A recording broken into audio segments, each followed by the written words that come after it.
All right, so we're going to help you out with your business today. This is my office, just to show you a little bit around. You see, I have my TV screens. You know, if you're not the boss, you're not going to have TV screens at your inside of your office. In this video, I'm going to help you get more customers. There's some mistakes that I've made in the past, and I'm going to tell you what I did to make those adjustments. And then also some mistakes that you're making right now. This is going to help you. And one big reason why I'm making this video is because I know that a lot of you who are watching this, you've expressed it that you cannot, at this point, we want to keep this in your mind, at this point, cannot afford the my consulting services. And I admit it is high, but it can turn your business, or really, I'm gonna stop using that term, and that's gonna be part of what we're gonna go into with the video. And I want to apologize for this. Is that a lot of people are not at the level to be able to accept the services that I provide for my consulting. They're able to do the advertising and that type of stuff, but the consulting, that has to be an upper level. But this is going to also help you, like I helped myself when I made that adjustment. It's going to help you with your business. I want to show you, look at my safe here. I bought a bank building and got to keep the safe there. And so, yeah, look at that. Some of the times my grandkids, they come and play there, and but it's like an old, well, I don't want to say an old bank building. It was a bank building. It's nice. Have a conference room. My wife, she designed the whole office. We have 2 floors, 100% for our businesses. We don't lease out any space. There's my big screen my wife got for me. You see that thing there has really paid off. She got that as a present for me, and I said, if you get that, I'm gonna use it. And I do use it. You've probably seen it on my videos. So first, before I get into the training here, this is going to be very good. Number one, I'm going to help you out with sales. I want to get you to the level to where you could come to me and say, Steve, my business is making like, $25,000 or more per month. I would like to get one of your consulting services. My consulting services start at $2,500 and it can go all the way up to $50,000. And that's for 1 month or maybe a couple of months, depending on what type of business you have. But that's not important right now. What's important is that we want to help you be able to get more sales. But one of the things that I'm finding, and I started my first company when I was 21 years old in 1990. And what I'm seeing with people now, it's like it's the flip-flop. When my wife and I started, we were both, we had just gotten together at that time, and we, wanted to start a business. And it was a lot different back then. No cell phones, no internet, none of that stuff. We basically hit the streets and built our first company, which we still own today, but that company is in transition because the particular service that it offered is not something that, because of the internet, it kind of got disrupted. But what I see now is like flip-flop. People have so many tools, so much opportunity that they're like paralyzed. Like they're just not able to move forward with doing anything. And I admit some of the times it frustrates me because I would talk to people and I would say, I hear what you're saying. I feel what you're feeling. But do you understand that you have everything at your fingertips? I'm sitting here making a video on a cell phone. Do you know what it would have took to make a video? I made an infomercial in 1996. I'm going to try to get that put on digital. I still have it on my big tapes. But I made an infomercial. Like one of my dreams was to make an infomercial and sell some of the stuff that I had learned building my first company that my wife and I had built up. And so I had a dream to make an infomercial, and at that time we had to put together a whole studio. I'm sitting here in my conference room, and I had to hire talent. There was two people for talent. We had to bring in furniture. I had to lease some furniture from a friend of mine who had a furniture store. I had to get the script company. Like, there was a whole bunch of people that were involved. And now people can pop up a video and can really make their own infomercial for their product or service by using their cell phone, and can edit it and do everything on the computer. I believe that commercial back then had costed me about $15,000 to $20,000, and that was before I put it on cable TV to run the ads. So now you can make it, edit it, post it, all for free. And people don't take advantage of those opportunities, because I think it's one of those situations where, because you don't value it. It's like our bodies. I remember a person that told me, and this is what really, especially when you get older, you start to think about your health, and you're like, but you get your body for free. You get your body for free. That's why you abuse your body. And I was thinking, like, man, he's right. We get our body for free, but we'll put a whole bunch of value on all of the other stuff that we buy, like this pen, $100 pen, or like this cell phone, $1,300 cell phone, or like this table, $3,000 conference table. Put all that value on that, but we don't put that value on that body that we were given for free. And I think that right now, what I'm seeing with business owners, even people my age that are like transitioning and going into trying to do something for themselves, or be in business for themselves, or a young person trying to be in business for themselves, is that they don't value what is available, the tools that are actually available for them. And then now this is going to get into the sales part, about not me selling you, about how I can help you make sales, because that is something that you need to pay attention to. And the lesson that I learned is that you need to, number one, understand where you are at with your business. And then you need to understand where your potential customers are at. And this is what helped me kind of segment my businesses I segment departments within my business to fit where a potential customer is at. Because why would I talk to someone about my $2,500 or $15,000 or $50,000 consulting service, and that person don't even have their doors open yet, haven't even made $1 in their business? Why would I speak to that individual about that particular one? What I would mainly do is say, please go to my YouTube channel, or go to my website and just watch some videos on building your business. Watch some videos on how to handle frustration in your business. Watch some videos on how to generate leads. Watch some videos on how to maybe start a YouTube channel and grow that so you can get some momentum. And then when you making $5,000, $10,000, $15,000 a week, then that's a justified reason to come to me, because then what I'm going to do is I'm going to show you how I took my companies into the millions.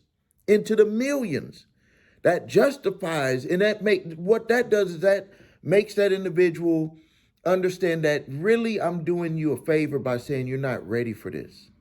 You're not ready. Not to say that some people can't make that leap. I'll give you an example in a minute about that. What something that I did when I jumped into the real estate business.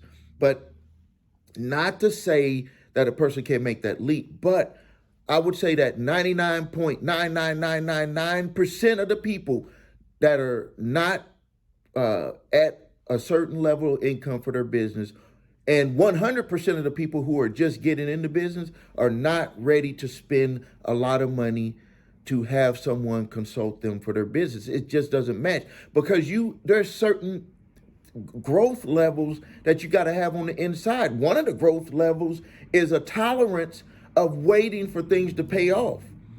Like for waiting for something, like to make an investment in something and to actually not have to need the money come back in a week, 2 weeks, 3 weeks, 4 weeks, a month, 2 months, 3 months, 4 months, 5 months. So I'm gonna give you an example of one that I did years ago. This was one of my first real estate deals.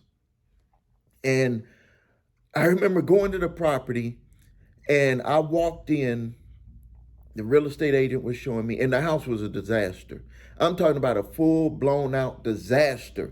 The roof was coming down from the upstairs.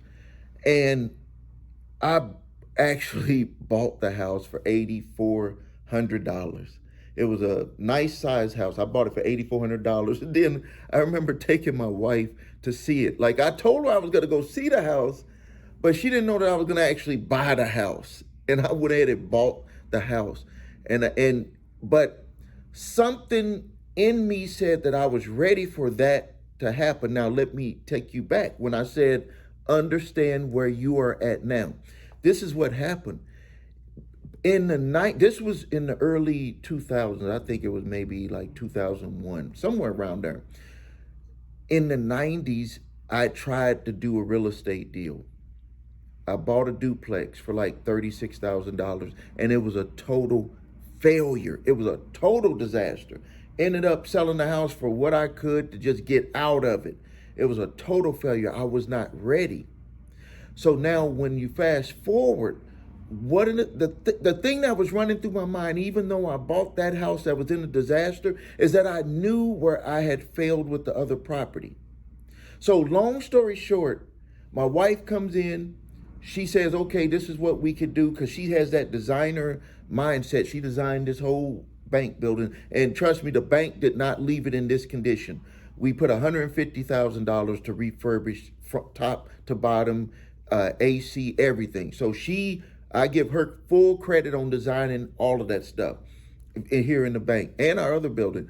But she said, okay, this is what we're going to do. Design it. We got contractors. We knew from the first time that the mistake in the 90s that you got to have contractors dependable, the way that you pay them, all of that stuff. Long story short, we sold that property for $129,000. We had put about $30,000 into it. $30,000. So you have $8,400 and the $30,000. So $38,000, and then sold it for that profit. That was the first check that I got. We had got our money back plus over $100,000 in profit. And then we took that win and did it again with another property and made even more. And we've done it with our buildings. But it's not about that part. The part about is that understanding where you're at with your business. We got into a different mindset when we did it the second time. We got into a different mindset when we did it the third time. We got in a different mindset the fourth, fifth, and sixth. So you need to just really be honest with yourself and say, where am I at with my business? Where do I want to be? But what are the steps that I can take to start getting to where I want to be? And then be totally honest with yourself, because this is going to help you take more accountability for things that you're not doing. Because I see, if you have been in business for 1 year, 2 year, 3 year, 4 year, 5 year, and you don't have like serious growth, I'm talking about if you've been in business for 5 years, you need to be like, 2, 3, 4, 500,000, maybe $1 million, depending on what type of business you are. If you are not in that range, you are just treading water. And I know how you probably are feeling there. When we started our first company in 1990, the first year we made 36,000. And that was allowed me to be able to quit my job, because I was working as a security guard at 21. Quit making it, ended up with that business 36,000 for the full year. So it was more than what I was making as a security guard. It kept doubling, but then on the fourth year we were over $100,000 a year in our pocket after all expenses and everything. So we had like growth, boom. And then it really took off. And then when I started hiring people to work and to take away and delegate, the business just skyrocketed. It just took off. But at each level, we had to understand where we were at with our business. Now, I'll admit that my wife and I were very, very focused. And this will also help you out, is that when you are making that first business, don't diversify. I know people tell you to do it, don't diversify. You need to get the first one under your belt. When you get the first one under your belt, you do the next one. When I talked about that infomercial, you notice I said it was like 1996 when I did that infomercial. 1994, we was at $100,000 a year, and that was good money for 1994 for a couple that came from not making much money. $100,000 in 1994 is a lot more money and value that for right now would take a lot more to equal $100,000. But we got that under our belt. I did the infomercial, did the real estate, because that's the lesson, is that you got to get that under your belt, because it's going to have you understand where you are at with your business. And if you're scrambling around, I'm going to try this Amazon, I'm going to try some type of lead thing, I'm going to try affiliate this, I'm going to try Forex, and like trying all of that. No, you're going to just find yourself years later scrambling. Hopefully you'll find some success, but most people don't, almost 100%. Now, if you have your business going and you're struggling to make more sales, let me tell you what's going on. This is something that I found out. Let me take a drink of my coffee here. So, understanding where your potential customers are, this is a huge lesson. So, have you ever heard of the term window shopper or tire kicker? A lot of car dealers will say that they're tire kickers. Well, and then, when you go to the mall, people say they're window shoppers. And window shoppers don't go in the store. They just look. They're like, I ain't going in there. I remember Reverend Ike. If you haven't seen his videos on YouTube, please go watch them. He had talked about in one of his trainings where he said some people are window shoppers and their body will not allow them to go into the store. Have you ever had that feeling where, you go to a store and it's an expensive store and you don't go in that store because you're like, I can't even afford nothing in that store? You will never be able to afford anything in that store until you go into that store and you actually touch it. So what you actually have to understand is some of the times we can get upset because we are advertising our business to window shoppers, and we think that window shopper is going to come in to our business. And that could be an online store. That could be, if you have a storefront, whatever it is, we are dealing with window shoppers. Window shoppers, number one, a lot of them don't have any money for your product or service. They just don't. And then they are not of the mindset, or they're not in that position to even take advantage of your product or service. But they don't express it that way. Like, nobody's going to come in and be, I can't afford it, unless it's something big. Like, I was at the Rolls-Royce dealership and there was a young man that was talking to one of the sales reps, and he was like, give me 1 year or 2 years and I'm going to be in here to buy one. And I believe that young man. He was probably in his 20s, and I believe him because of the way that he said it. He was like, I'm working on something and I'm going to be in here to get one. And I believe it. But to see, this is the difference. Window shopper or tire kicker. Tire kicker has to actually touch it. So I like, when I was talking to people, and I was like, well, you had the window shoppers, then you had a tire kicker. Tire kicker actually did come in. They maybe can't afford it right now.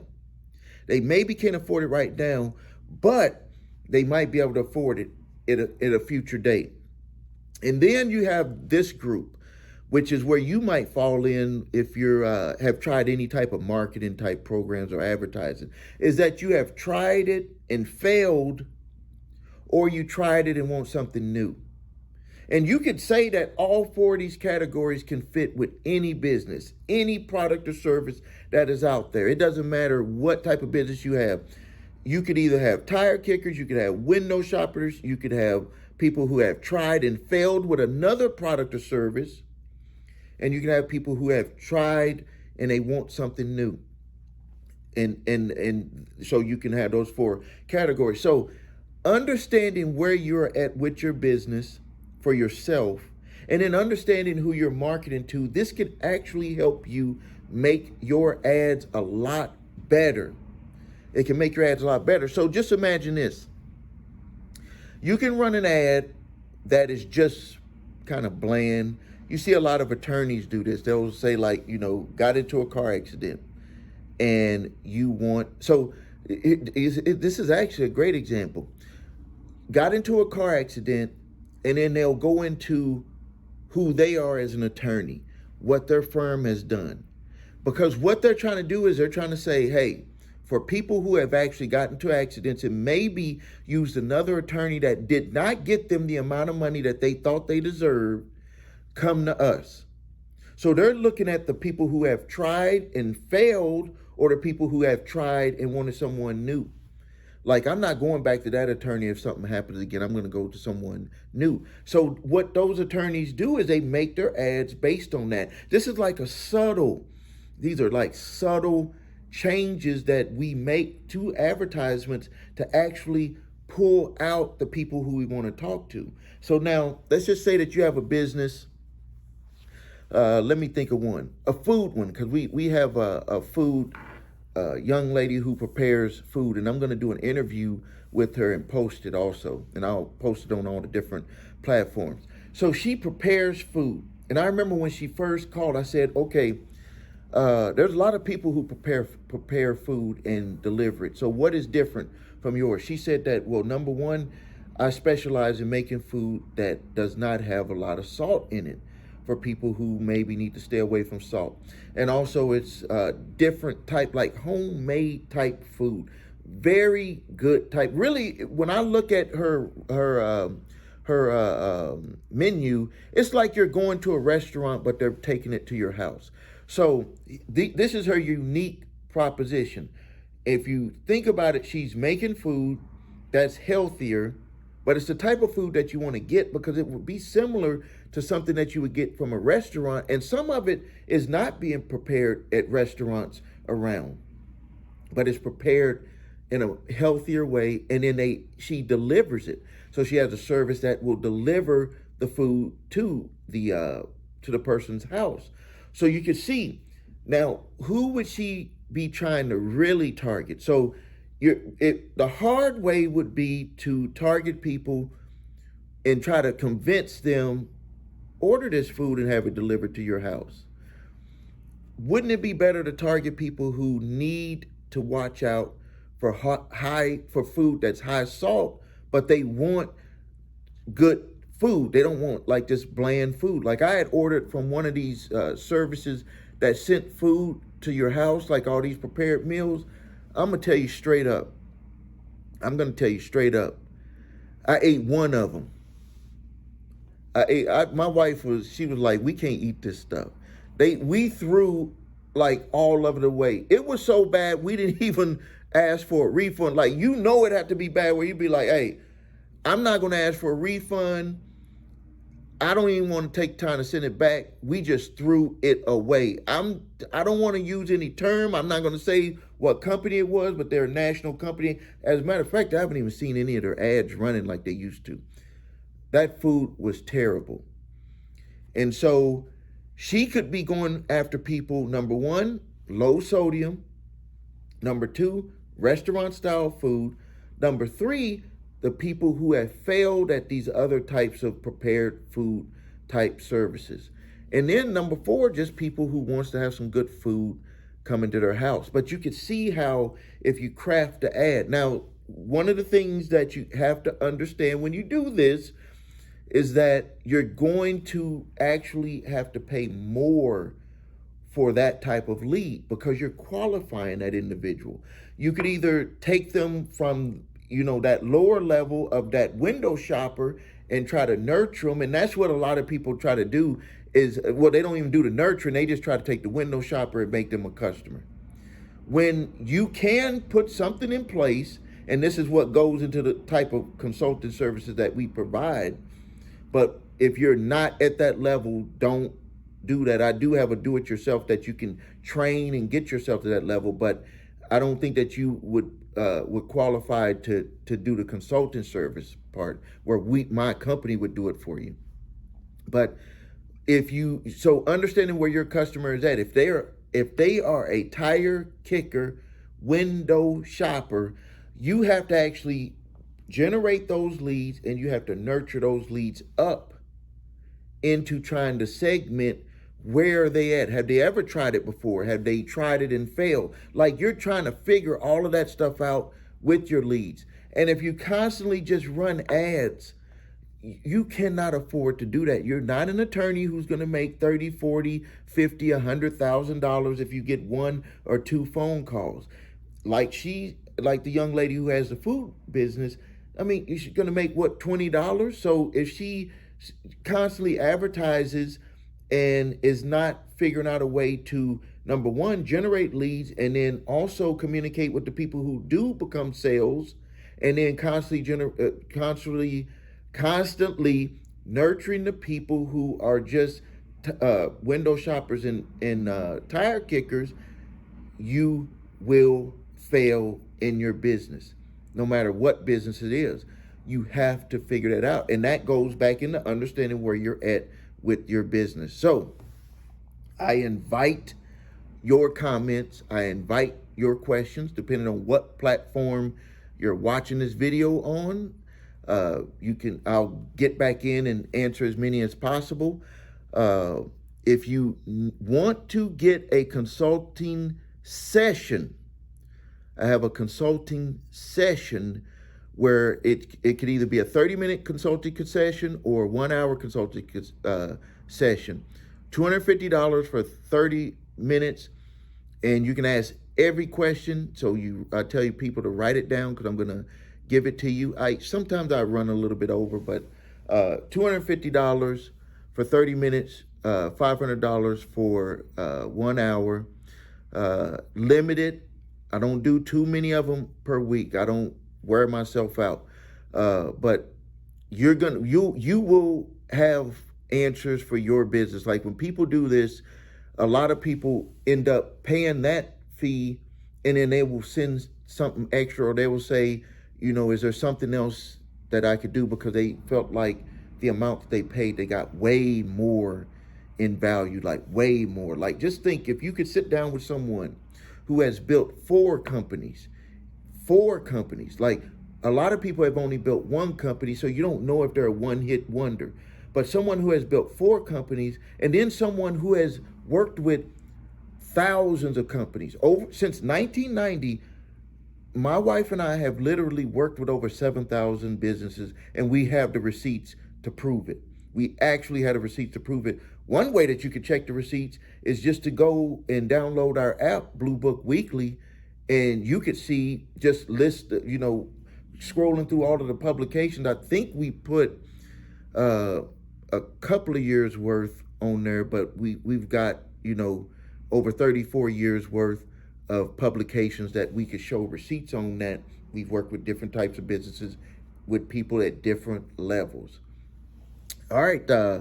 Links will either be above or below this video. Thank you for your time. This is Stephen A. Williams with Let's Level Up.